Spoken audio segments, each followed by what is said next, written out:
Good morning, everyone. Good morning, good morning, good morning. Thank you for being tuned in with us live. Y'all know the drill. Come on, say with me. Wake up and win, wake up and win, wake up and win. Ah! Listen, um, apologies for coming on so late. Normally, I do this very earlier in the morning, around 6 a.m. Uh-oh. Hold on. I got to get some things together.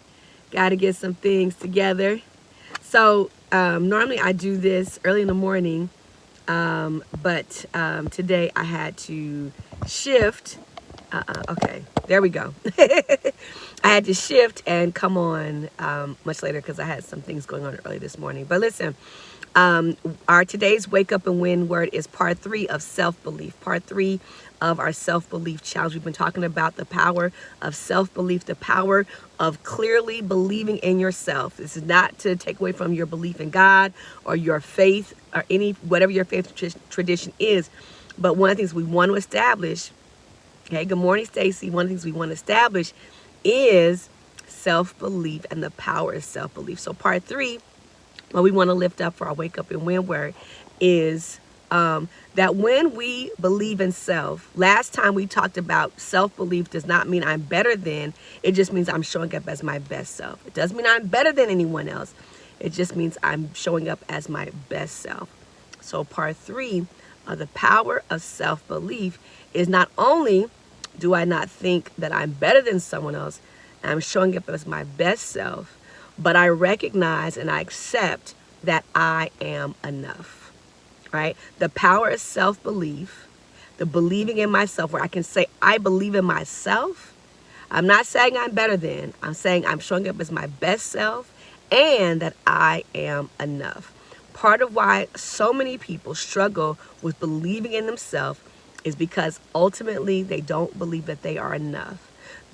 People tend to think that there's something wrong, something deficient, something missing, something lacking. And listen, I can tell you honestly, I have struggled with my own, levels of self-belief, believing in myself, but it was also tied to not believing that I was enough, right? That there was something deficient in Najuma, something that had to be corrected, something that had to be fixed, something that had to be more of this or more of that, right? So the power of self-belief and believing in oneself is also rooted in knowing that I am enough, that you are enough. And I want to tell you today on our Wake Up and Win word, you have to get to the place where you accept that you are enough. Even with flaws, even with shortcomings, even with idiosyncrasies, even with things that need some work. Because the truth is we all need work. I need work. We all need work, right? But the way I'm able to believe in myself, the way that we're able to elevate our self-belief, where we have a solid, I believe in myself, I believe in my dreams, my goal, my vision, is I must also know that I am enough, more than enough, and that there's nothing missing, nothing lacking, nothing deficient. God doesn't make deficient human beings. God doesn't make deficient human beings. Are we human beings that have issues? Yes. Are we human beings that have flaws? Yes. Are we human beings that need some work? Yes. But are we deficient? No. God doesn't create deficient. God doesn't create people who aren't enough. God is not creating you or me or anybody else and saying, I'm creating them, but they aren't enough. We're made in his image, which means I have everything I need. You have everything you need. So if I'm made in his image, I'm more than enough. And that's the challenge when we're talking about self-belief, because part of self-belief, believing in self, is I also have to know that I am enough. You are enough. And the way that you build that is a few ways to build your I am enough muscle, right? You have to build your I'm enough muscle. So let's talk about 3 ways to build your I'm enough muscle, right? So number 1 is you have to get around people who don't just tell you what you want to hear, but they're able to really see you, right? These are not yes people that tell you what you want to hear. They're people that see you, that value you, that see that all that you are, and they appreciate your wholeness. Make those people your people. Make those people that see your wholeness, see who you are, and there's no issue, there's no challenge, right? They see who you are, they know who you are, and they love you for who you are, good, bad, and indifferent. Those are the people to be around, because those are the people that will affirm your enoughness. Those are the people that affirm your enoughness. They see you and they see a boss. They see you and they see amazing. They see you and they see incredible. Even if you've made mistakes, even if you're not perfect, they see you and they say you are more than enough. Those are the people to make your people. So number one, get around the right people. And these are people that see you as enough. They're not trying to change you. They're not trying to grow you. They're not trying to manipulate you. They're not trying to peer pressure you into being something you're not. You, the way you are, is enough. Okay, so that's number one. Number two, you have to talk to yourself differently. Yes, you can. It's a way to recognize that you have to grow. There's a way to recognize that you have to do better. There's a way to recognize that things need to change without beating you up. And I find myself doing that a lot with people, especially Christians, especially people in the church, always beating themselves up because they didn't do something perfect, or they made a choice, they did this or did that.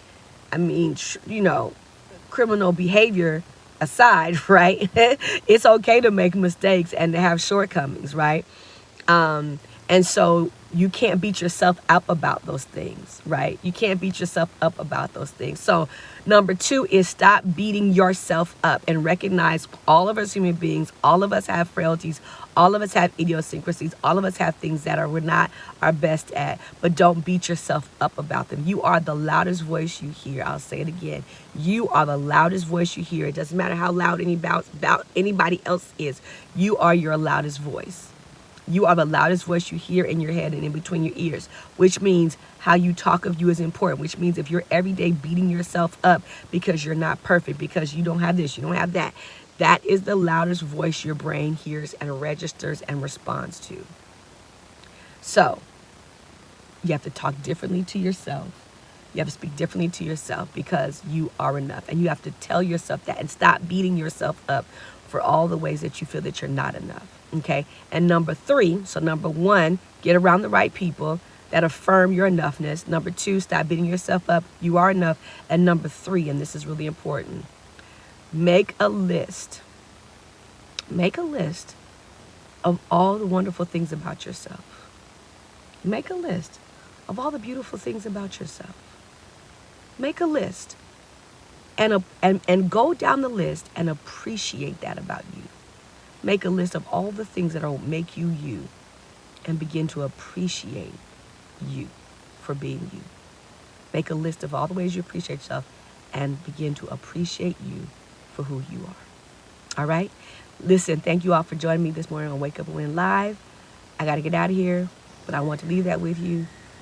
Power of self-belief. The way to get to that place, number one, be around the right people. Number two, don't beat yourself up. You're your loudest voice. And number three, make a list of all that makes you amazing and wonderful and awesome and meditate on that list. Appreciate that list. Love on that list because you are more than enough. And you believe in yourself is the most powerful thing you can do. I believe in myself. You believe in yourself. We out, y'all. Peace.